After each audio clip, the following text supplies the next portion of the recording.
welcome. Come on in. Hi. I have a little thing over here. I put some stuff out. Explain the craziness, but it's my husband.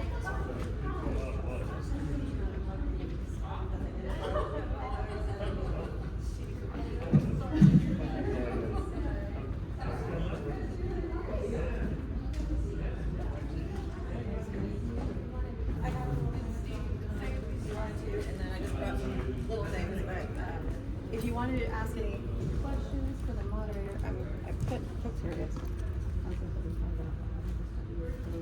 I don't know how Michael's playing on this. Is just you want to ask a question? Oh, okay.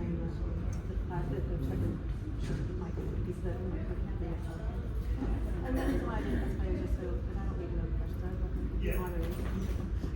But it's a very, and then we'll do regular Q&A, like Q&A as well. And if you guys have any questions.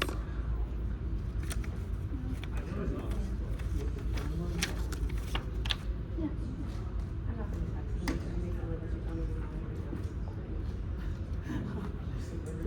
you. I'm not even saying You're not selling the names? No, we're not. There's no selling of the names.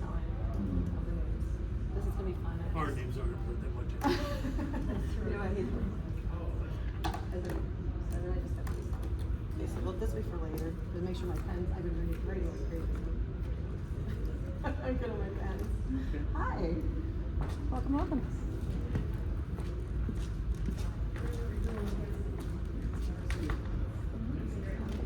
Yeah, we'll sign sheet. If you want to take, I have extra pens for you.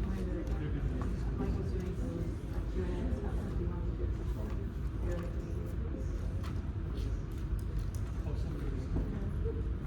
Yeah, they're pulling down. So, your buddy's out front. Your buddy's out front. Yeah.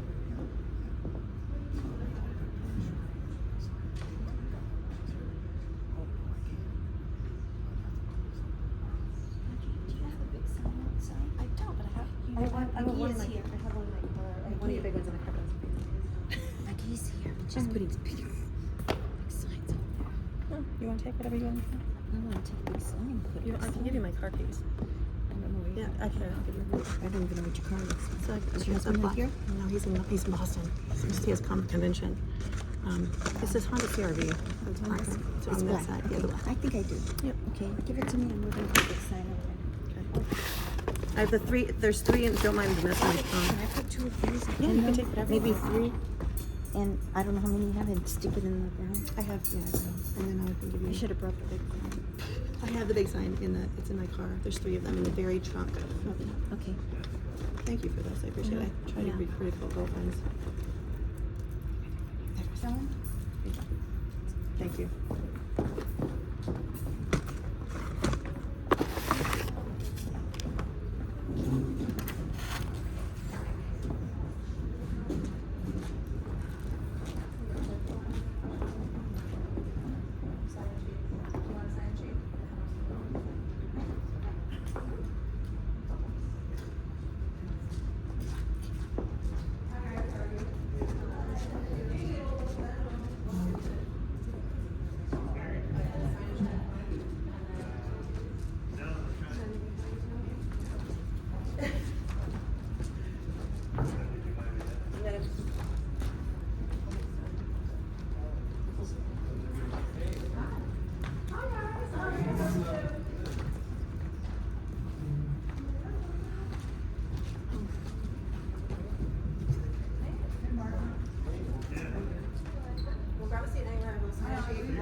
This is mine. So, hello?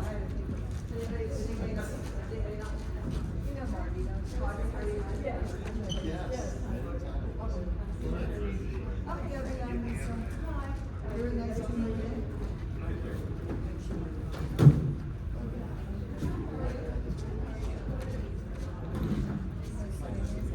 Yeah, Gigi, we're Nice shirt. watching all these videos. Whoa, I'm like, hello. Hello. She's like, give me a break where you She's got the sign-in sheet.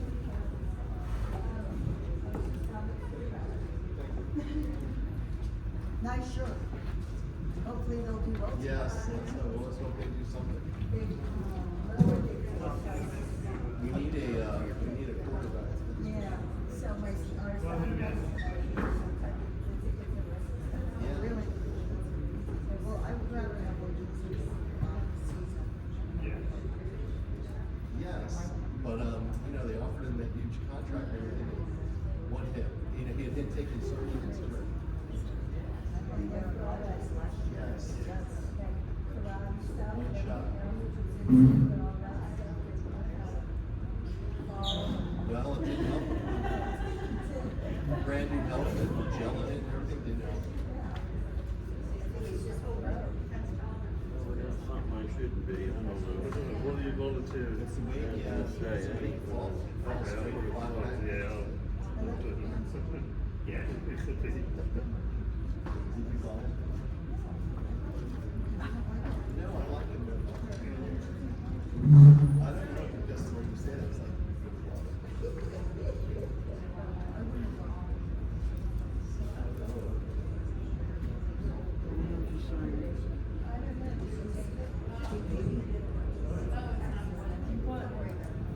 I signed it.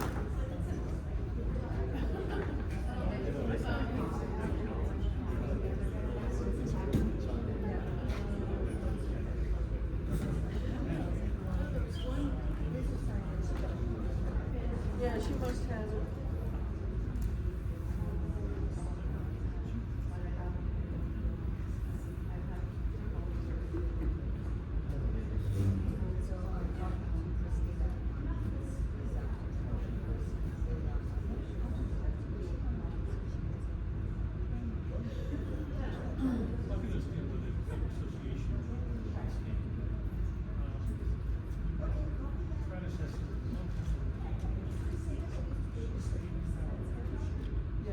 Yes. Christina has to be the couch. Thank you so much. Chris Broswell lives around. Shula's daughter, Jessica. They're all in the neighborhood.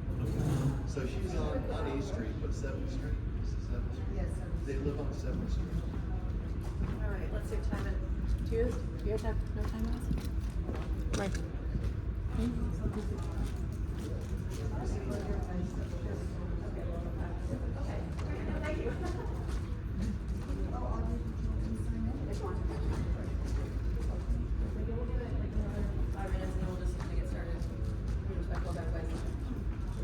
I never knew what it's gonna be, but hey, listen, what's the time? This is about the normal size of Allison's. Yeah, Except when she has a center. Oh, there was a lot of. Yeah, there were a lot of. Everybody wanted to speak to. Yeah, well, he's a superstar. He's we can, since it's a smaller one, we can be a little bit more intimate.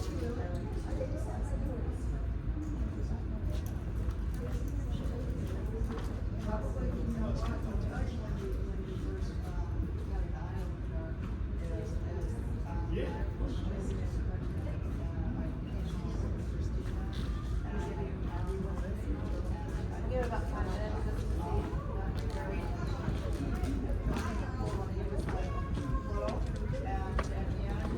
Fun.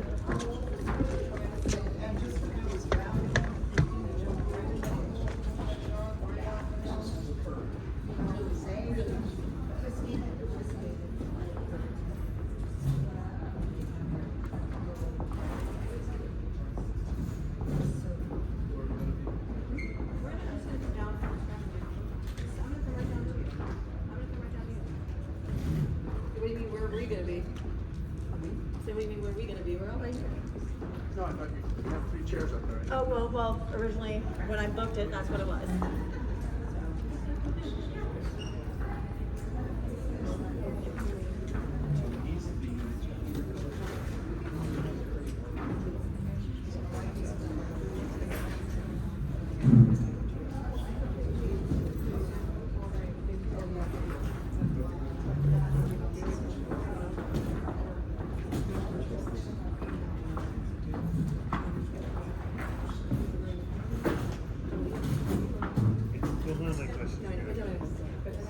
I'm Denise Fesik.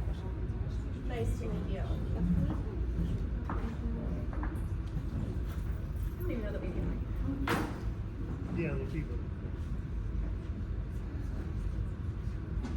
So you want me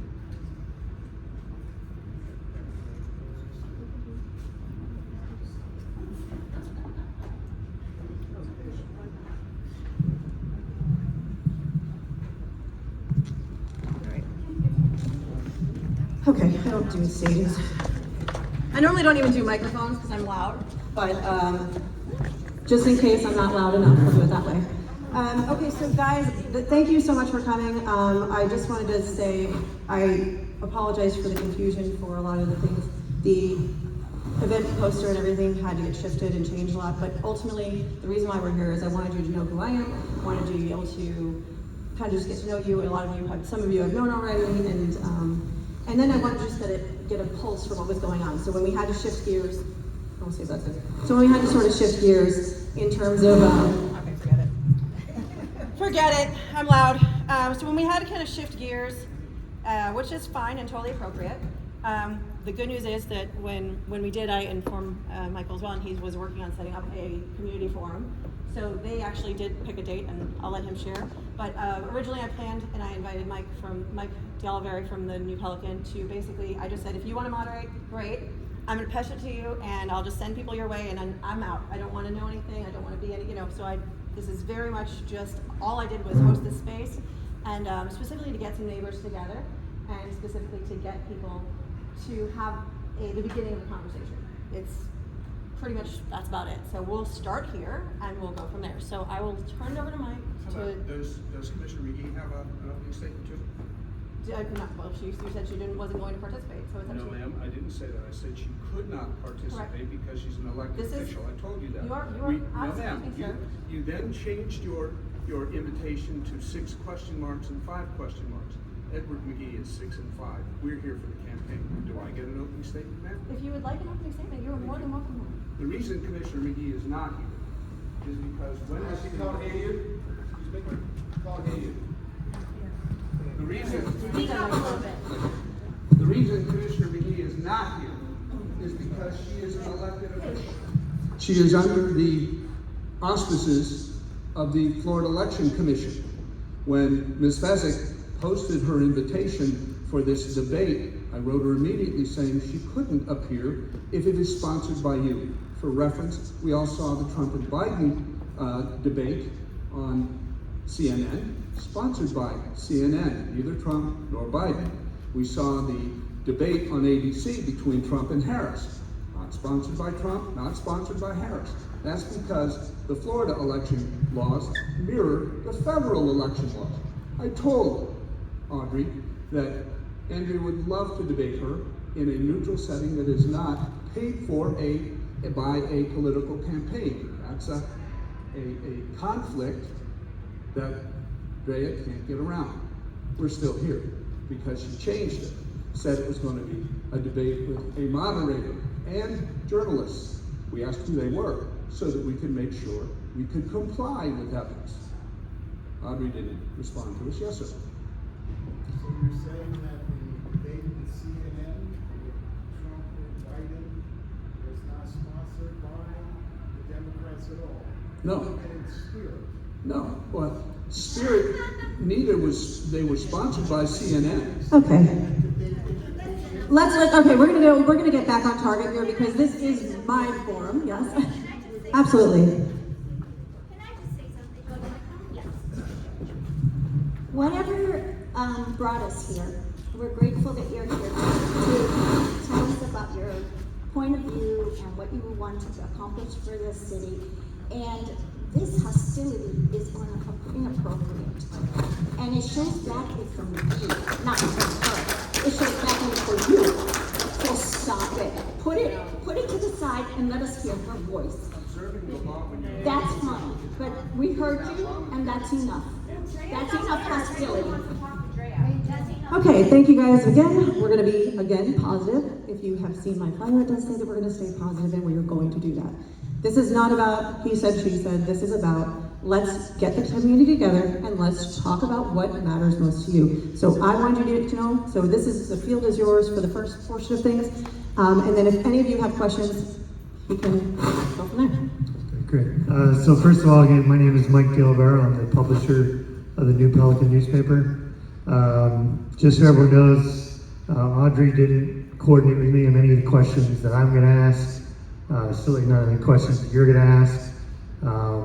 So there is going to be a debate, or a forum I should say, on October 11th, 6:30 p.m. at the American Legion. Audrey and Andrea have both confirmed that they'll be there. So we'll be able to have a real back and forth, real question session. But I'm going to ask a question of Audrey, and then what we'll do is I'll go around anybody who has questions, give you the microphone, let you ask, and I'll just keep going around. So my first question, Audrey, if you're elected, do you favor the city keeping BSO as its main police service, or would you rather the city go back to its own police department?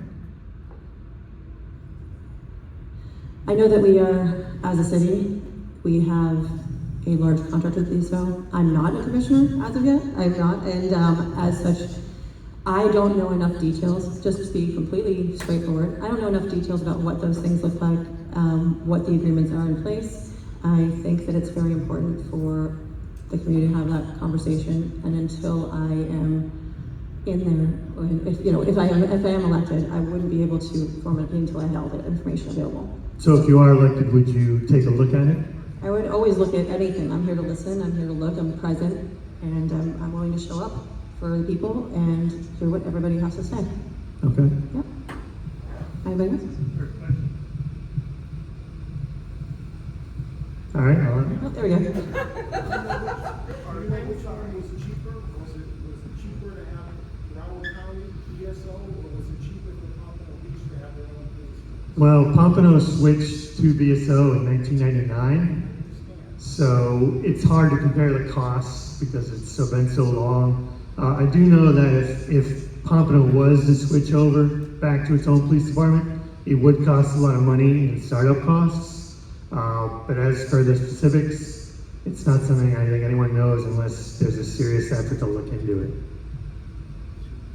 I think there's also the fact that the BSO has a certified crime lab, has certified evidence technicians that we all have to replace at city taxpayer costs, which we have access to right now. And we all. No one can hear you, hold on. We can- You have to give the microphone. BSO is a nationally certified law enforcement agency with an accredited chemistry lab, and what we see on TV is CSI crime scene labs regarding blood serums, drugs, etc. That's all supplied under the contract with Pompano and BSO. We have our own station here, we have our own people here, and for the most part, the officers who patrol here live in or around our city.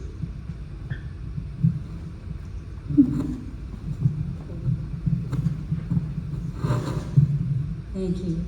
My name is Sandy, and since we're on the subject of police and law enforcement, I live on the beach, my husband and I, and there's a lot of crime down there.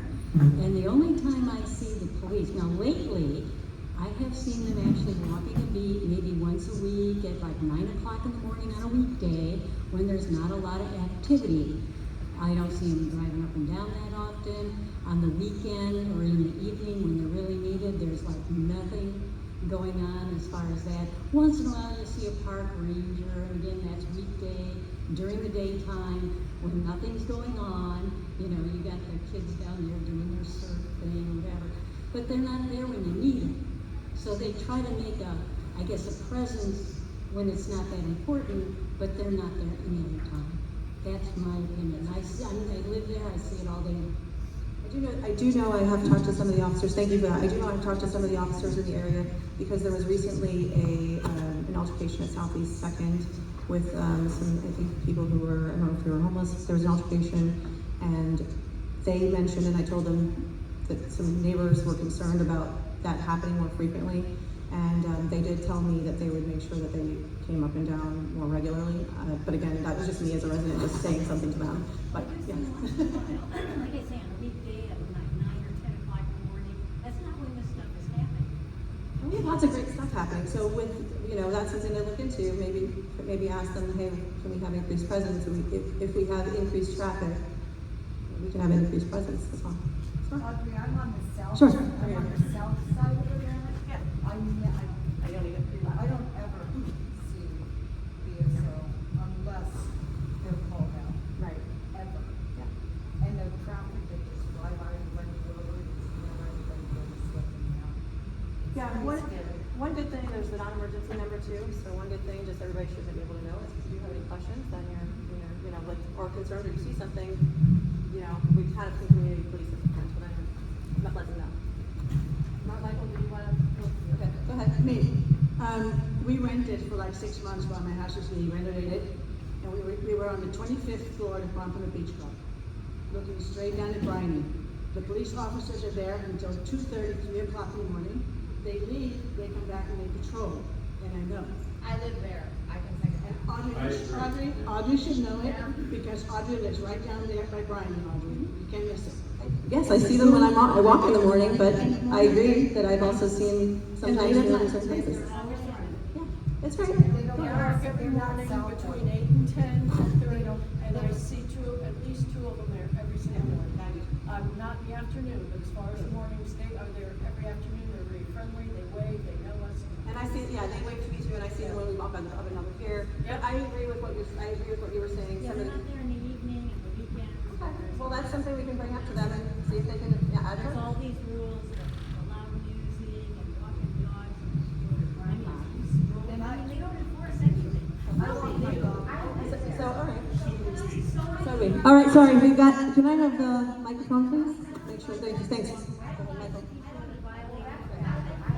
Hey, guys, let's just get back together. I think what everybody's saying is that it's an agreement, and it's an agreement where the people that are really not away from the businesses part of Pompano Beach are not seeing the police presence, and the people that are seeing it within the business areas, the Bryant's, the Morescos, the Oceanics, the sections that run in the businesses are seeing the police presence. I think that that's what I'm hearing both of this.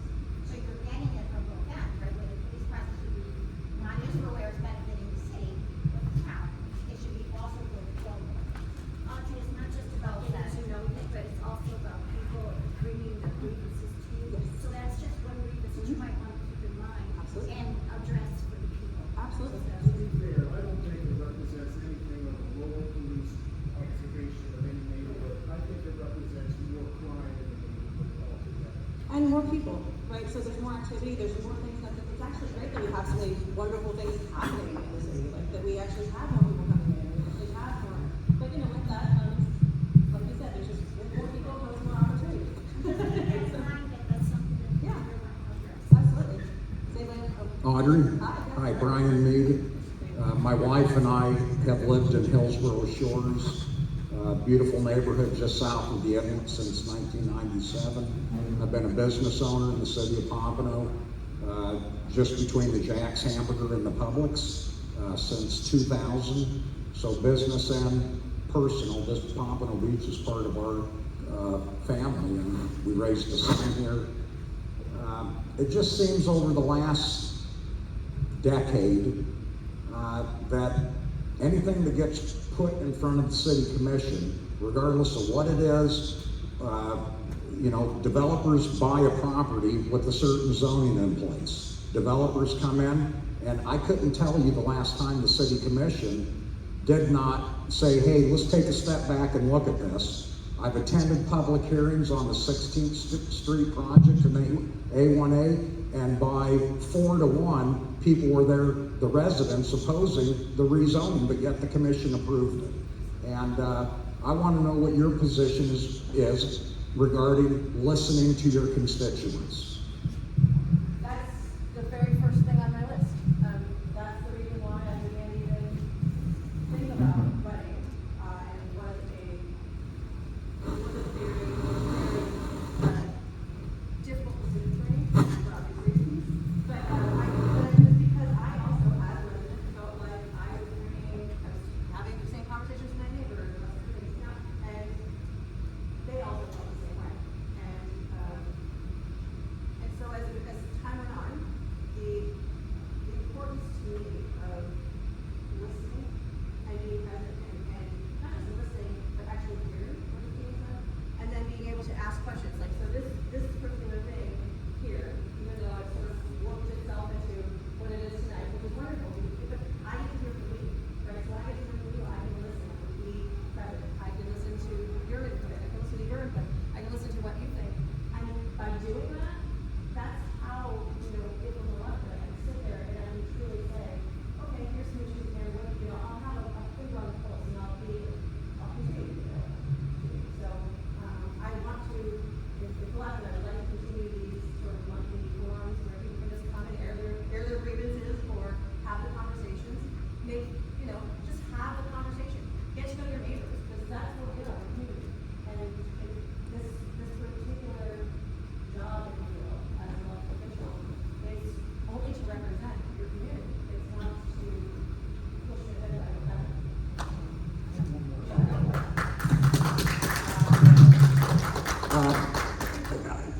Listen, I spent my entire working career in the commercial only, metal framing, drywall, stucco, acoustical ceiling, exterior cladding industry. My company did all the work that you see when you look at the Pompano Beach Cultural Arts Center library. My business did that. So development and construction is a very important part of Florida. When we have as many people moving here as we do daily, we're a very attractive state because we have no state income taxes. It's business friendly. We have good government in Tallahassee. Yeah, people are going to come here and we need to develop to continue to have our economy grow. But when that 16th Street project was being developed, I got up, because I just live a half a mile north of there. I spoke against it at 2 different readings that occurred at Pompano City Hall. And afterwards, a client that I have done work for came up to me, a general contractor, I won't repeat his name, and he said, "Brian, I'm disappointed that you came here and spoke against this." I said, "Well, Barry, I'm just up the street a quarter of a mile, and they gave rezoning for something that I didn't think they should have. Building a beautiful building, but on a public beach access way. If I had that kind of money to spend on a condo, there's plenty of other places I could find to invest than next to a public beach access." That was my opinion. The commission approved it anyway. But it needs to be responsible. And, these developers buy these properties under a certain zoning code, and they shouldn't be able to come to our city and rubber stamp anything that they want. And it seems like that's been going on. But this contractor said to me after that meeting, he approached me and he said, "Brian, Pompano is no longer a sleepy little fishing village. If you don't like it, leave." And, I've been a resident here for 28 years in the city. And, that's not the right way to handle it either. There needs to be a good mixture of what we do as a city without encroaching too much on our lives and how we live. Someone else at the city told me that the Pompano Beach Club generates $7 million annually in tax revenue. Yet the Walmart Supercenter on North Federal Highway earns $100,000 in tax revenue to the city. So the money is vertical in Pompano. And listen, I'm not an anti-builder. What they did at the pier and everything down there I thought was so tastefully done. It's very family-oriented, good restaurants. It's a good atmosphere, bringing kids there, seeing families with kids. And who would have thought that we would have a Waldorf Astoria and a Ritz-Carlton residence being built in Pompano Beach? That's good for everybody. But you also have to do it with the life that the residents have that are here. You know, Pompano's still has a lot of development to do, and it needs to be done responsibly with the residents in mind. How would, if you were elected, if you're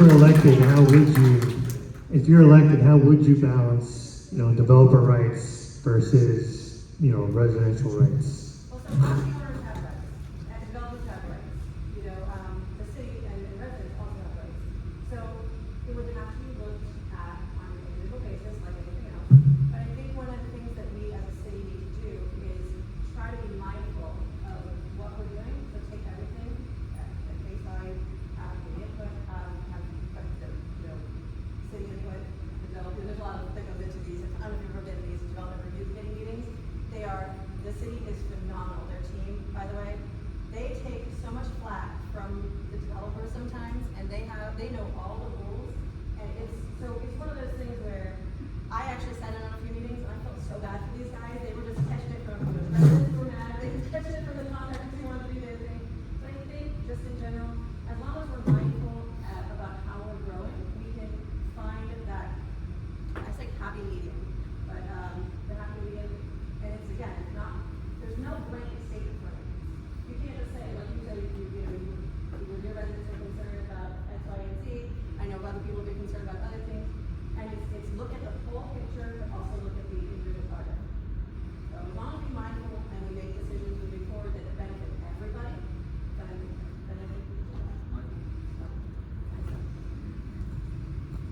think did you have a question? Oh, yes, I have one. And this is a great segue to, it's a great segue to what was just brought up about all of the growth. Excuse me, don't I have a right to address what was being brought up?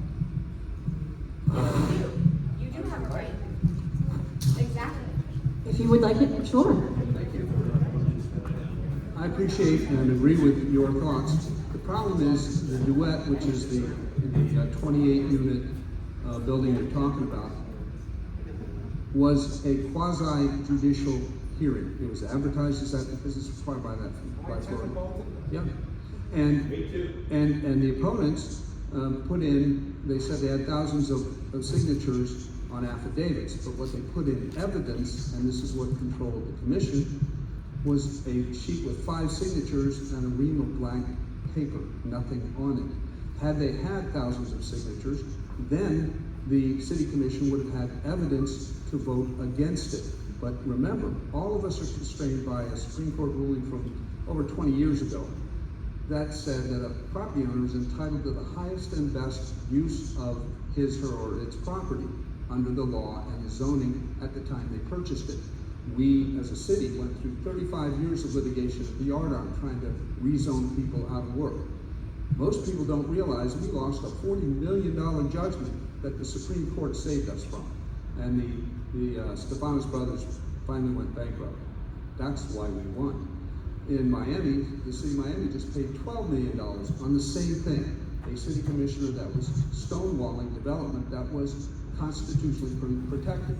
What the city did by advertising it, and you did by showing up, was present evidence against it so we have a basis to rule against them. But when they got a blank ream of paper and only 5 signatures, they didn't have the evidence which their city attorney, Mark Berman, told them would hold up in court.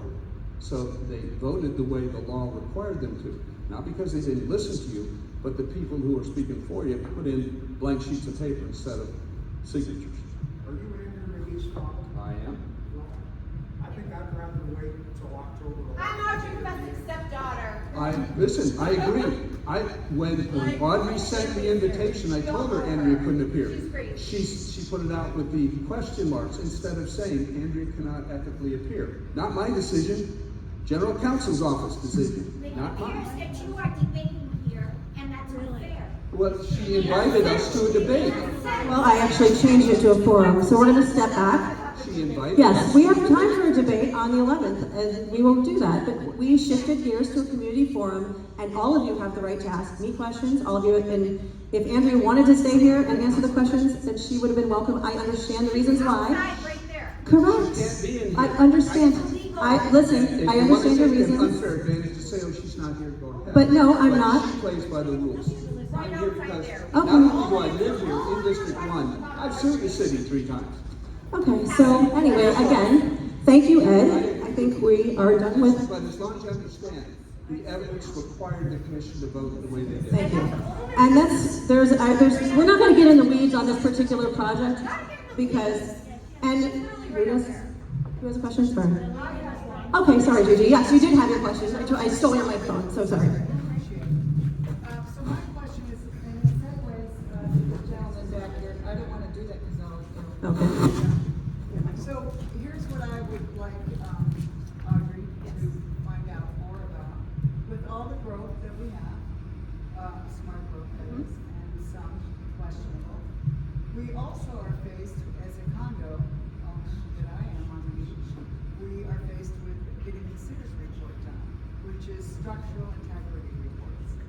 It requires a lot of work and a lot of resources from the city that's only open 4 days a week. Now, with all of this growth, why is the city open only 4 days and not 5 days and possibly 5.5 to help and assist people with all of the work that is required to get done? That's what I don't understand at all. And I would like to know what your position is on that. Well, that's a good question for our city manager and whoever voted or whoever allowed those the 4-day work week to happen. I know for some sections administrative it may make sense, but I think maybe we should look at that based on how much growth we have and see it might be time to reevaluate. That's just. Or maybe ask the public. citizens and we can vote on it. Has anybody else run into that issue? It's a 10-hour workday. It's a 10-hour workday. Yes, I'm familiar. I would like the city to be open 5 days. I work in Miami, so I really need to have access to the city on Friday and Saturday with all the people that are doing work and developers. And the city isn't open. I have a big issue with it. And then what happens is they're closed on Friday and Monday they're open. So 5 days a week from 7 to 6 and a half day on Saturday, 2 shifts. And get it done.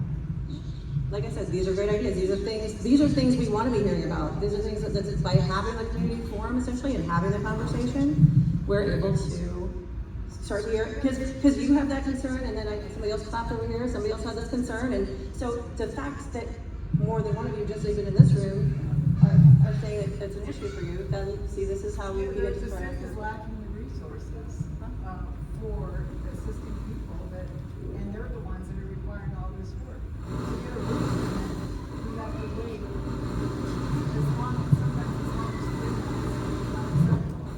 I think that's yours, yeah. Promise this is my last question. Fort Lauderdale has had a terrible time with infrastructure.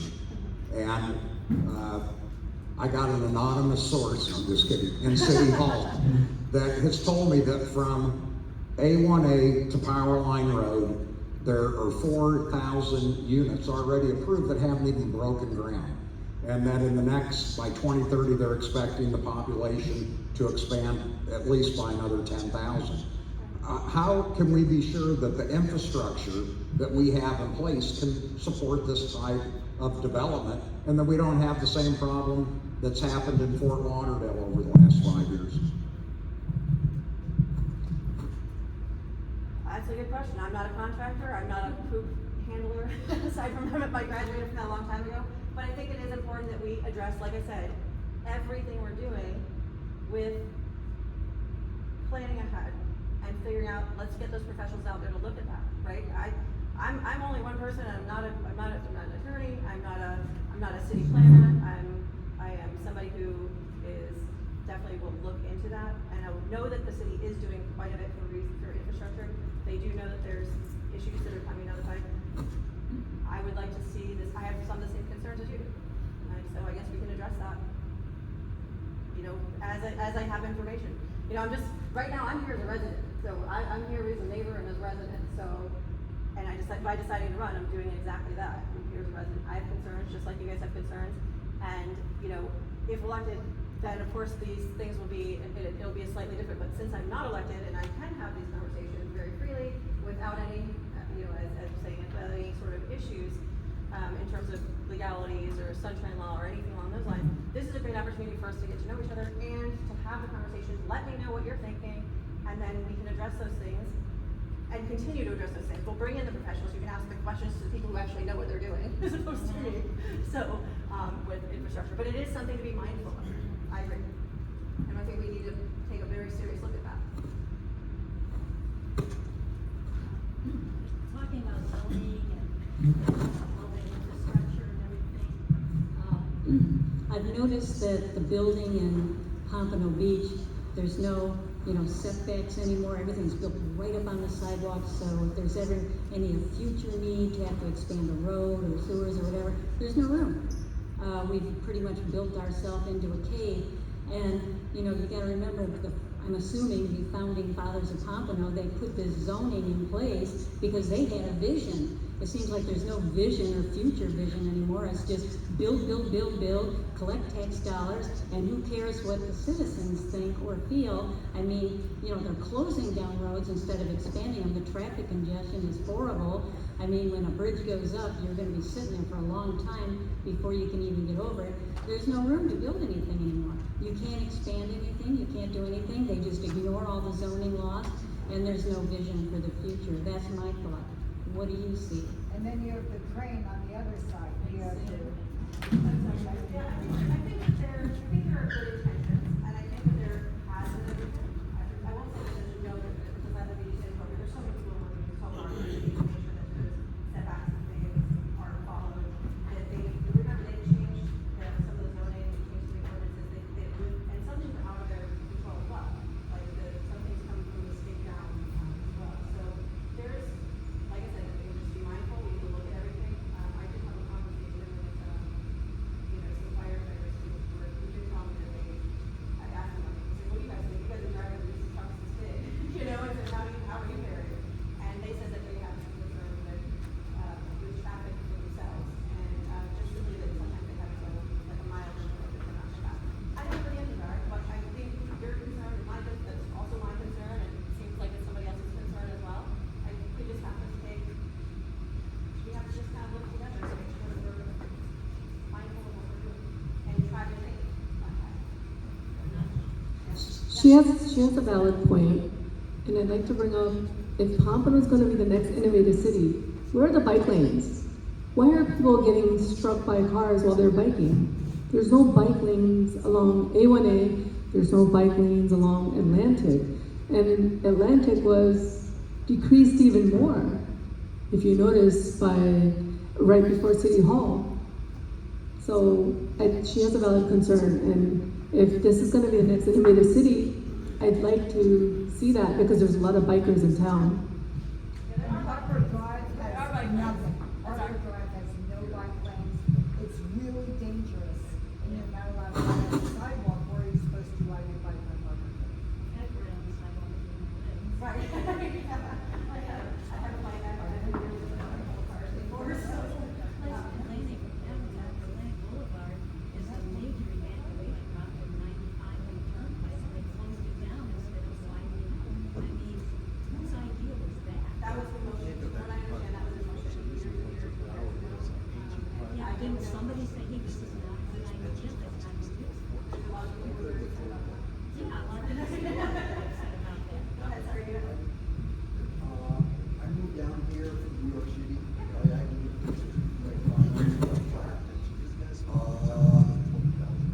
Down here almost 45 years. One thing I noticed is that the city does not let the public know what the hell they're doing, or want to do, or have done. They do not advertise. There are no city newspapers. There are no city radio stations. There are no city TV stations. Get some of them in here and let them know let the public know what the hell the city is doing. Michael,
if you are elected, is there something you would try to do about that intersection? Because a lot of people obviously don't like it.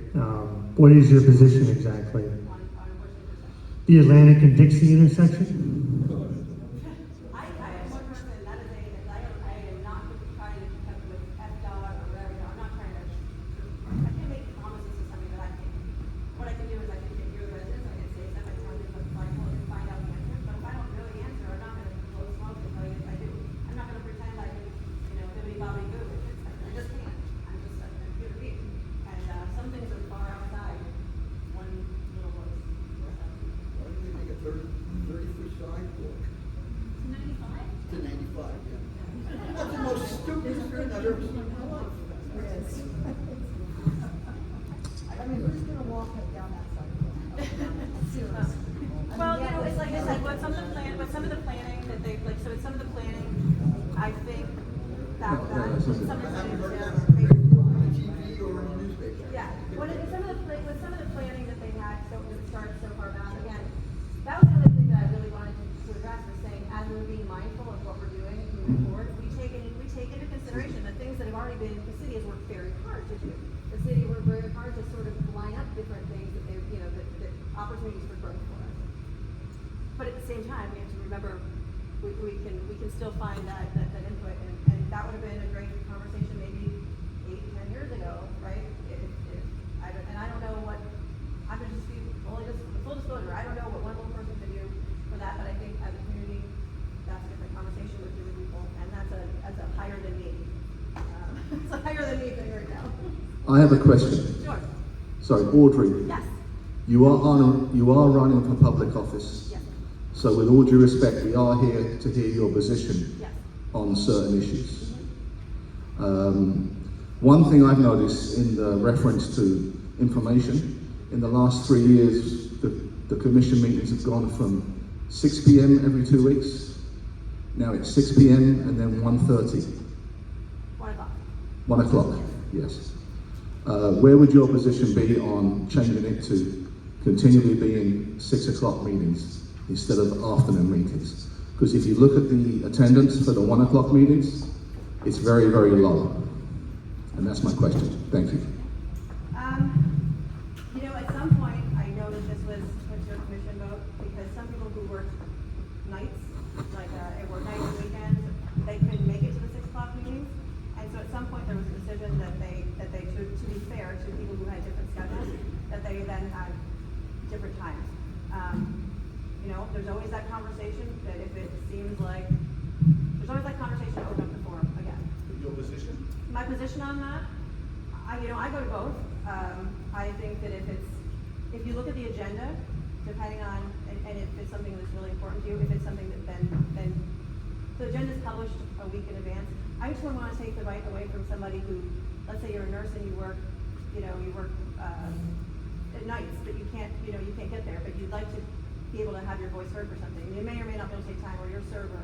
So I think the question is really like, well, what are the people? Is that still working for the people or not?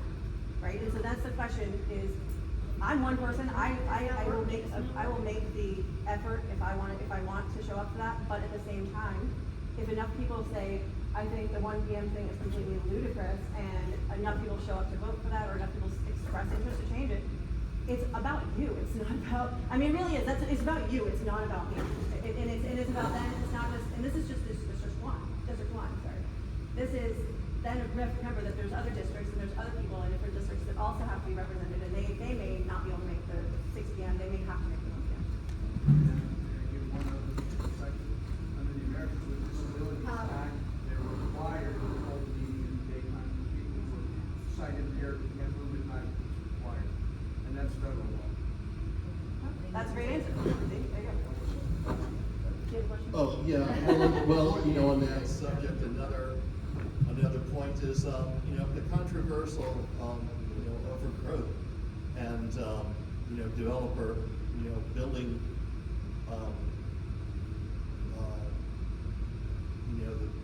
what's being passed in the afternoon is getting blown through without, debate or anything, then we have to make some changes. It's like, hey, if everything's going through in the afternoon and everything at night is just a bunch of fluff, we got a problem. Right. Yeah, I know that there's some other things that I've heard, and this is again just me as a resident, and now as a candidate, which is one of those things, but some of the things I've heard from people was saying that they felt like sometimes they didn't have enough notice to understand what it was, or they didn't fully understand what that ordinance change meant, or the zoning change meant, and some of the things, maybe we instead of, if we leave the times alone, maybe what we try to do is make it so that there's two, the things instead of just being passed through one meeting, maybe there's two. We can look at we can look and see what the city stance is and see what we're able to do. I'm not writing ordinances, I'm not changing things, I'm not an attorney, but I'm happy to listen to what you've got to say Or create more townhouse. I'm sorry? Create more townhouse. Yeah, and the other thing too is like to your point about about transparency, there's a couple of really great organizations that I've uncovered that speak to creating a more better, more not necessarily transparency, but creating a more public-centered community conversation. Even for this city size, we're fine for that because we have a lot of people here and we're growing, and that's wonderful. But we do have the ability to maybe try to do what we can to make it more public. Yeah, I like talking to people. I mean, I like televise. Film the meeting. Put it on well, they are on YouTube. They are on YouTube and they are live streamed and they are on. Oh, you are now? Yes, they're on YouTube. Yeah, all the meetings are online on the city website. You can watch them during and after. Now, the one thing that I will say is that there are all the city commission meetings, the planning and zoning meetings, pretty much almost every meeting is recorded. And but there are a few that aren't. But most of those development review committee meetings are now held via Zoom, which would be awesome if those were actually also.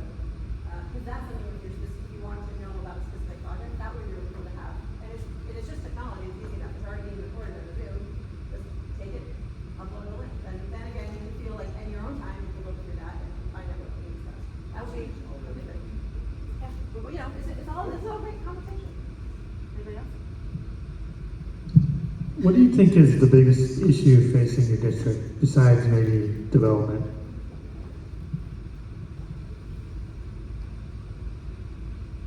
I feel like, and this is from what I've heard, so this is for me knocking on doors, this is for me talking to people. I feel like the biggest issue is what you kind of expressed today, a lot of you expressed, just feeling like you don't feel like you're informed, you don't feel like you understand everything that's going on, you feel like your voice is falling on deaf ears, things are changing, things that you need are not being, you just need somebody to fight for you. And that's really what, and to represent your voice. And that's what the biggest struggle has been for the residents that I talk to. So, and it's as simple as a conversation, right? So if we build that conversation, we build that relationship, then I'm not going to be Mother Teresa. I'm not some, I just can't be everything to everybody. But what I can do is be present. What I can do is say that I will listen if I don't know the answer to something, which likely I will not. I know intricacies of everything, but I will be happy to research. I will be happy to look into things. I will be happy to report back. I'll be happy to invite professionals to come tell us their opinion, and then help to, because the whole idea is to inform, educate, and communicate. And that's how, if you do those three things, that's how you can really represent your community. So that's the number one thing is people say overdevelopment, traffic, this, infrastructure. Mostly, I come from a marketing and business development world and sales, and mostly what people are really concerned about is being heard. And that is, once that is handled, then you can take everything else as it comes.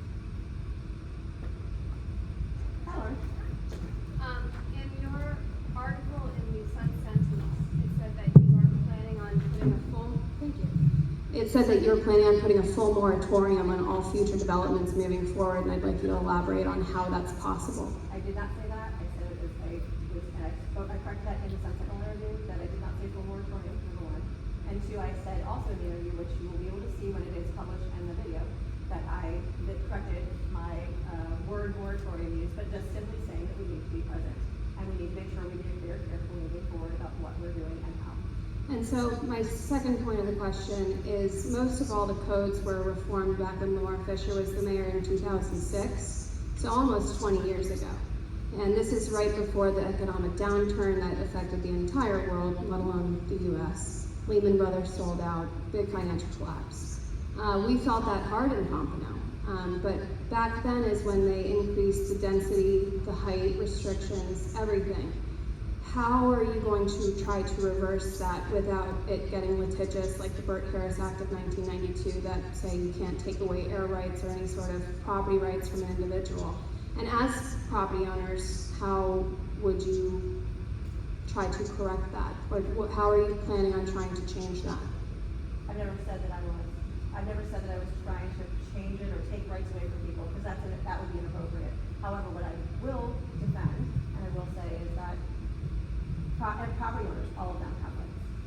And whatever the person bought the property with those rights, so case in point, I'm just gonna go back to your exact building because it's what we've been discussing all night.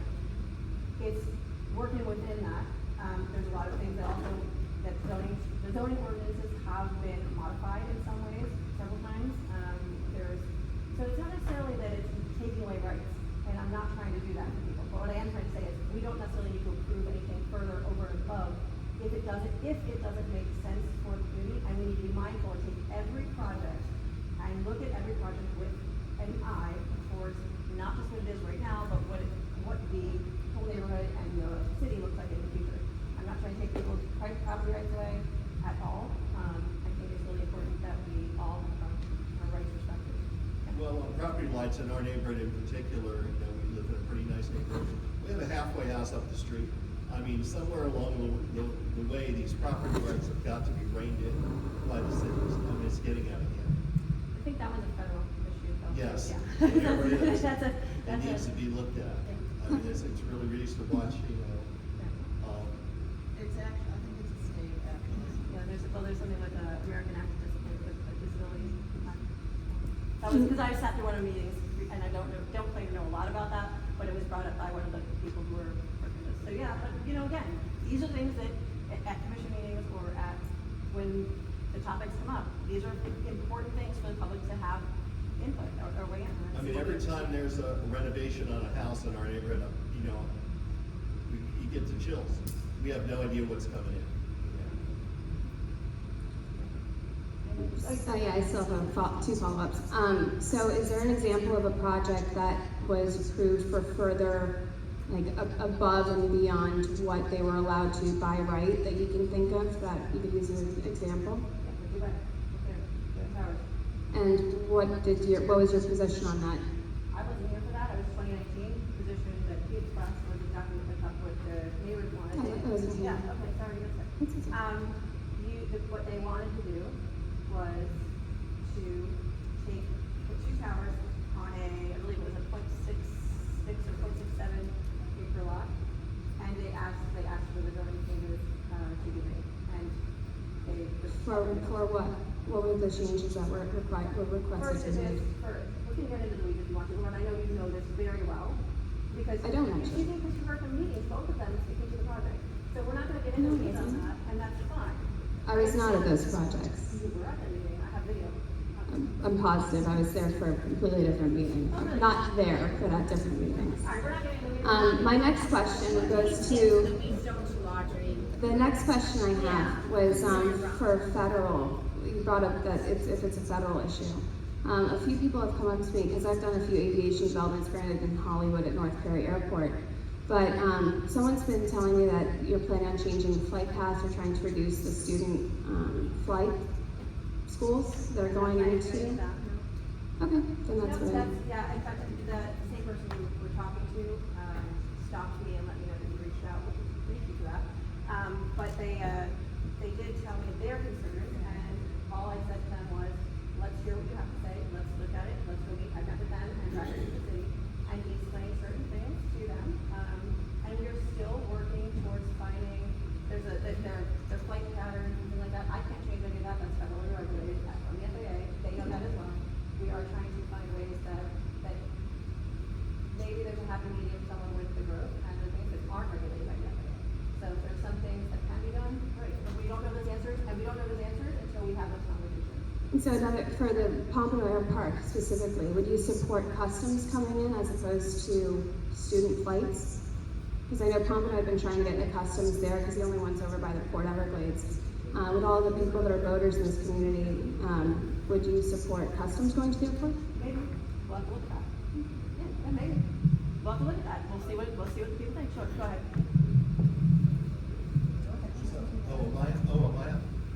Oh, hey, Mark, I'm Ohio. So I know that other cities like Fort Lauderdale, we can limit the time. You know, it's one of the best things. You know, we can limit the time, and you know, the same way Boca did it. We simply ask you, you know, not to land here, you know, or start work after 9 p.m. at night. And what they do, you know, I'm flying corporate jets now, is they have kind of a point system. So if you start running up high points and you're the bad guy making all the noise at night, they come over and visit.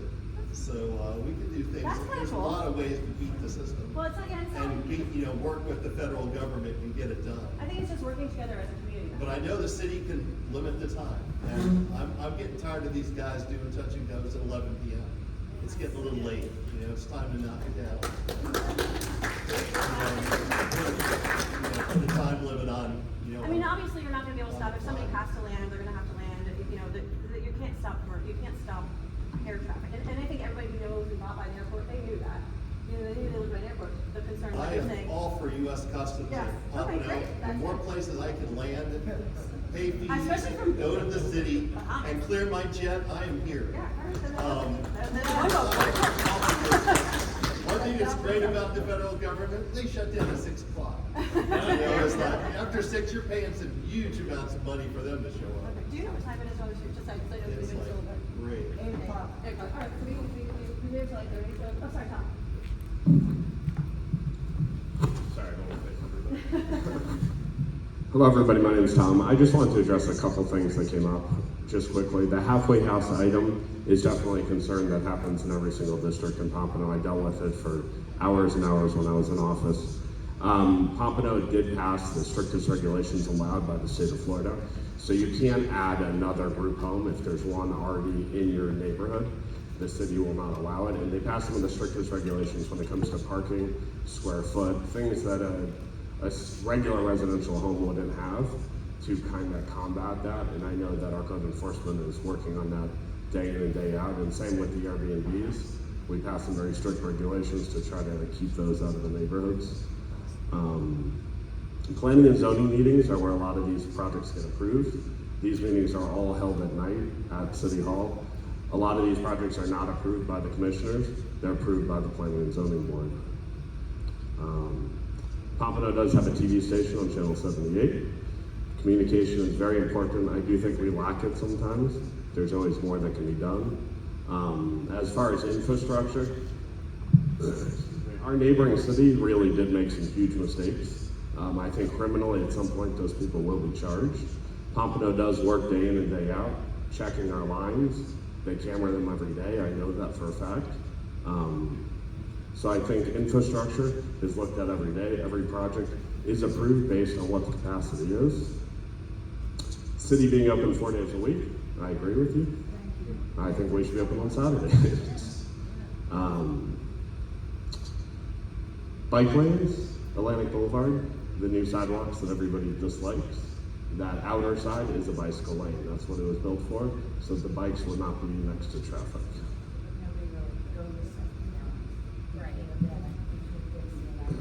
Currently now, but when the development is done out there, I think you'll see a huge need, and roads are built for 50 years. There's a $2.1 billion development that's gonna happen west of Dixie. I think you'll see a lot of need for that. And currently at those bus depots on Dixie Highway, there's over 3,000 people taking city buses. What about East and Harbor Drive and all these other pockets that don't even have room because of these medians and... A1A is still under construction, and there, when that new Geobon project is completed, there will be bike lanes and wider sidewalks. No, I wasn't commissioner. So So just so you know, Tom was a commissioner, city commissioner, and he is currently running for District 3 as well. There is, I don't know exactly, but there is a project plan for that area to work on that. Yeah, no, I understand. And there, yeah, absolutely. And how are they attracting growth? How are they gonna be hiring people? I mean, how are you promoting job growth in the city for all of this multi-development? Because right now, if you think about the city, we've got about, what, 500, a little over 500 employees. How many of those employees actually live in Pompano Beach? I don't know the exact number, but it is a surprisingly high number. I want to say it's like 50. I want to say it's close to 50% live in the city of Pompano, and the city employs 1,100 people. Over $50,000. Oh, I would. How many? Most of those do not live in Pompano, which they're not. I don't. Money isn't going back. I don't know the details on that, but I 100% agree with you, and I think that as an employer as large as Pompano Beach is and how well they pay their employees, there should be an incentive to live within the city. I found that working in the city or being a city commissioner, the most dedicated, the best employees you have in the city are the ones that live in it, that go to the beach on the weekend and see the problems that we see. So I would totally support some sort of incentive that for you to, if you work for Pompano, you make a 2% difference. Some incentive, and I know there are incentives for police to do that. It should be an incentive, which is if you're gonna put your, if you're to be making major decisions within our community, you need to live in the community, you need to pay taxes in the community, and you have to be a part of the community. But for the people that are not living here, they should be working in their own city. And that should be a requirement. It is currently required by the city manager, it's not required by the other department head, but I can see that I thought the city manager was part-time. All right, does anybody else have any questions? Because I want to make sure, oh, there you go. Mike, are you? That's what I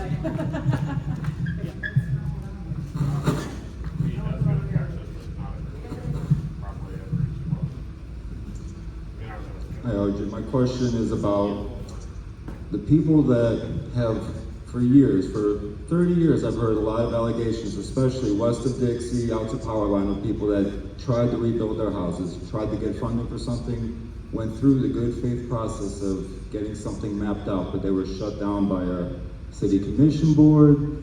We have private developers that have found ways to get funding by, how do I say it? We have found private entities that use people on the city to get funding for their projects. You know, people like ones that get their rent paid by the city while the project's under construction, or the McNabb House fiasco, stuff like that. Is there a mechanism you'll do to try to get some of those old complaints out of the way and try to get some of this mess out about people that are really unhappy about how they were handled? I don't know enough about that one. I know that there's been complaints at the city. I don't know enough about each individual project. I think, again, we go right back to, if there's complaints, there should be a way to look through them and see what those complaints are, and we can go through that process. I've heard this a few times, and it's been brought up at meetings a few times. I think it's just, again, we look at every single thing, and maybe we have a forum, or maybe we have some way that there's feedback, and maybe there's a way to open it up or look at something or find something. But even in any leases, for example, there are a lot of times when people are building, there's usually either commercial leases or something like that. There's a lot of times there's some leeway in rent abatement as well. So look at everything individually.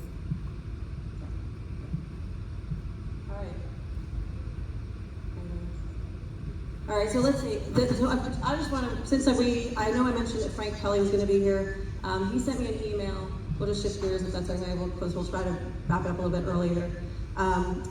Frank Kelly is with the Marine Advisory Board, and he was very excited to come talk about all these different things and have input from you regarding things like site triangles, mooring, intercoastal waterway speeds, things like that. He wanted your feedback, and so unfortunately, because of Helene, his son and his daughter-in-law live in northern Florida, and so he had to go help them. So he said, "I'm so sorry, I'm missing it, but I will try to make the next meeting we can do, or we'll try some other way to have an event with him, because he's a brilliant guy. He's actually a resident of District 1 as well, and he's got some really great ideas of how we can make sure that voting is also safe for us and not locked. So, but he wants to hear your input, and he wants to hear what you have to say. So I told him I would excuse him for that, but I would also tell him, I said, families first, take care of your families. So, thank you so much, guys, and I appreciate you coming. Thank you, Mocha. Thank you, Ed. Thank you, Denise, and thank you, Lauren and Brandon. Not here for Yes, you, Tim. girl, but yeah. Okay, thank you. But you're here. But you're here. She's here in presence. Yes, thank you. Yes, one more question.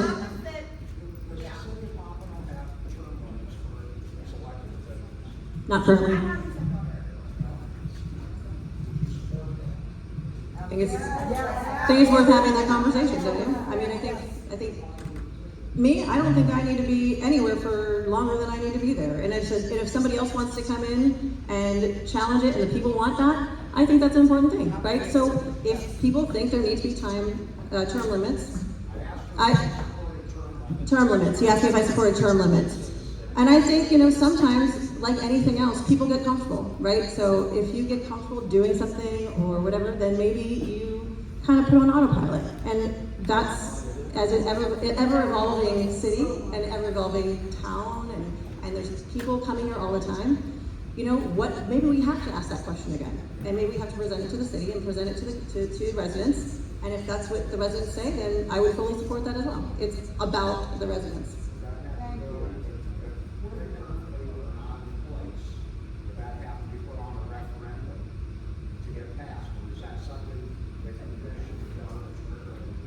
No, they can't change it. I don't know. That's a city attorney question. That's a city. It's probably a referendum, but it's probably a city attorney question as to a letter. Yeah. Maybe. No, what is it? I think he's been there for a while. There's And I would fully support it. I yeah. I think would have to be a referendum. And I also think on that referendum we need to have staggered terms. Like at one time the entire board should be voted out there to be staggered. It would require getting so many signatures to get put on the ballot as a referendum. The commissioners all wanted to do it. The commissioners voted on the ballot. It could be made unconstitutional.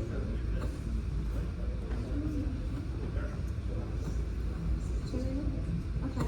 Well, guys, so I just want to say thank you so much for coming. At some of the tables, you'll see there's these yellow sheets that are served. It's just a survey for all Pompano Beach residents. I created that a long time ago when I first decided to run, because I was just trying to find out what everybody was thinking, and just get a visual in there's 3 questions, so it's really easy. What are the top 3 things that City of Pompano Beach is doing right now that you think are amazing? The second question is then, where do you think we have room for improvement? And then the third question is there anything else that, aside from really great and really not great, is there anything else on there that you feel is important to you and your community or your neighborhood that needs to be addressed by the city? So yes, go ahead. I live in a house that's on the river. Several times by the water up 10, 15 feet up on one. I'd rather that not happen. I'd rather that the city, actually, I do already get my city already foot. So that's my neighbors that have to go in, Yeah, there was so it's funny, there was actually that was one of the things that Frank was going to talk about, seawalls, and he is very well familiar with that because of the new building codes and things like that. The properties are being built higher, and therefore the seawalls are being built even higher. And I know I talked to somebody else recently about seawalls, and they wanted to go higher at one point when they were doing it, and then the city said no, and now it's still a problem right now. So that's a great question for Frank, because he has a lot of knowledge related to that, and he has a lot of the intricate knowledge about what other. So it's pretty good. We need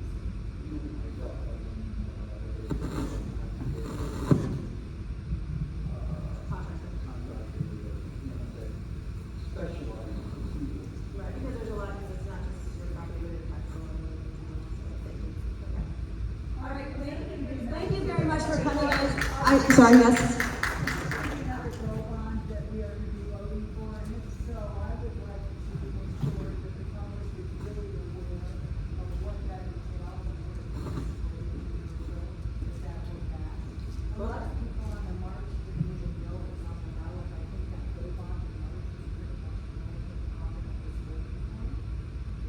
It didn't pass in November before that, so that's a big concern. That was the taxpayer that was causing some. That is true. That is a good concern. Yes, ma'am. I have something, I go to quite a few commission meetings, and there are more people here than I think for the past 6 months of this issue. And some of them, yeah. Questions, go, you get 3 minutes to get up there and say something, because most of you have already started talking about it. But nobody goes, nobody goes. Why not? Right? It's not very Yes. We're not a part of the commission, and that's about it. So, I think that's what she's saying. Sorry, one more question. Yes, exactly. So,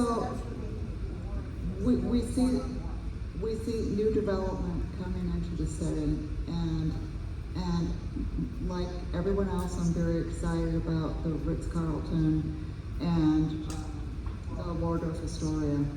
However, with that said, is that we have no shopping here. If you want to go shopping, it's Aventura. You have to go to Miami to shop, or there's no really restaurants to speak of. There's a handful, and that's it. So my concern with the direction that the city's going into with so much luxury condos is how many people there are going to stay here in Pompano for the entire year, and are they going to make this home, or is this their third and fourth home? I talked to one of the realtors that is selling the Ritz, and two of his buyers, their budget is $80 million to put out there for their kitchen and to take their whole floor into one apartment. So it's a concern for me. We've got an airport here; they can fly their corporate jet in and out, which is great. Their boats are here that they can bring their yachts in, which we want all of this. But what about are we going to be pushed out of the city because we're upper middle class or middle class? Is there room for us in the city?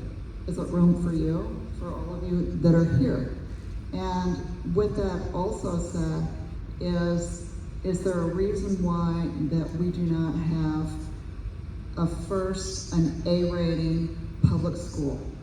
That our children are forced to do private education, and not only private education, but the private education that they've got is their competition is D schools.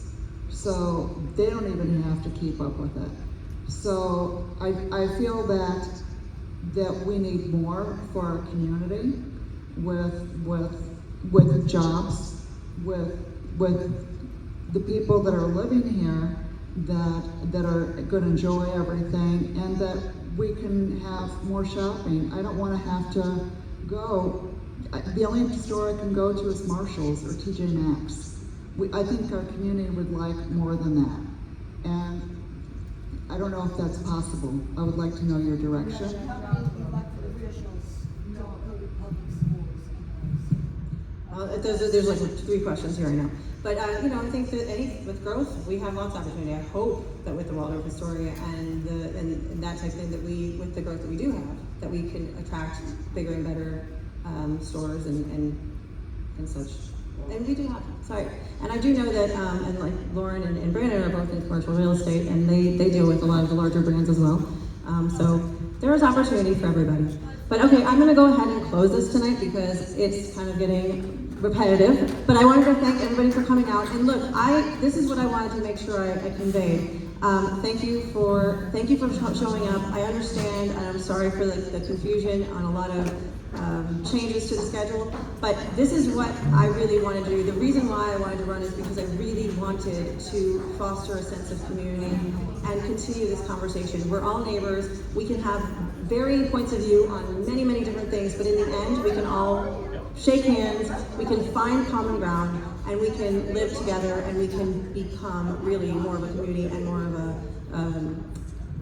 of a friendly area where you can essentially know your neighbor. You see them at the restaurants, you see them when we're out and about, you take care of their businesses, you support them, and that's really what it comes down to. I really want to be a community guide. So I'm here and I'm present, and I'm looking forward to it. So with the opportunity, if you will allow me, I would love to represent the people of District 1.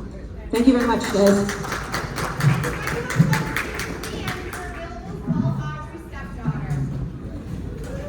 Okay.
Hi, if you guys have any questions, please, my phone number is, my phone's available. Everything goes to my cell phone.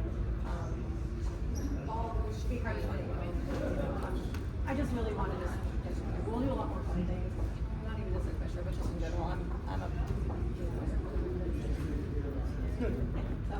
so yes, thank you so much. Nice meeting you guys, and thank you for showing up on a Monday night in the midst of everything, and thank you for being gracious about all the changes. Thanks, yeah. Oh yeah, well,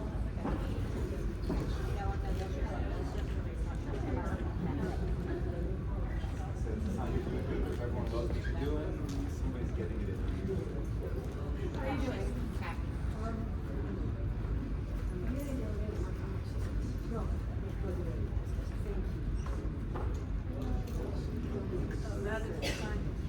That's the volunteer.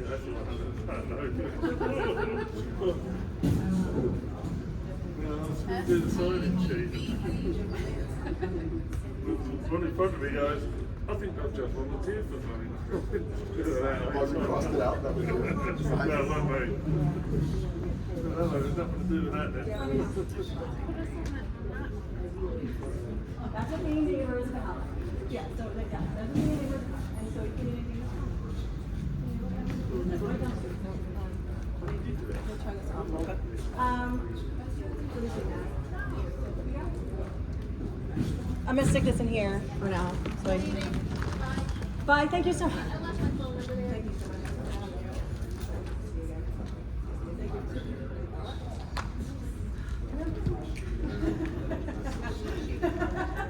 It'll be fine. It'll be fine. Thank you so much.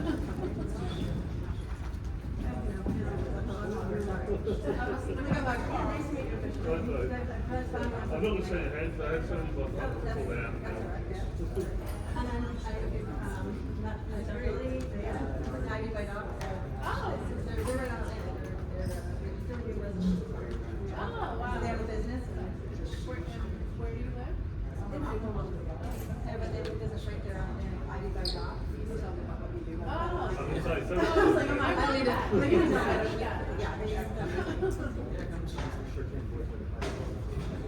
Let me stick this up really quick and I'll.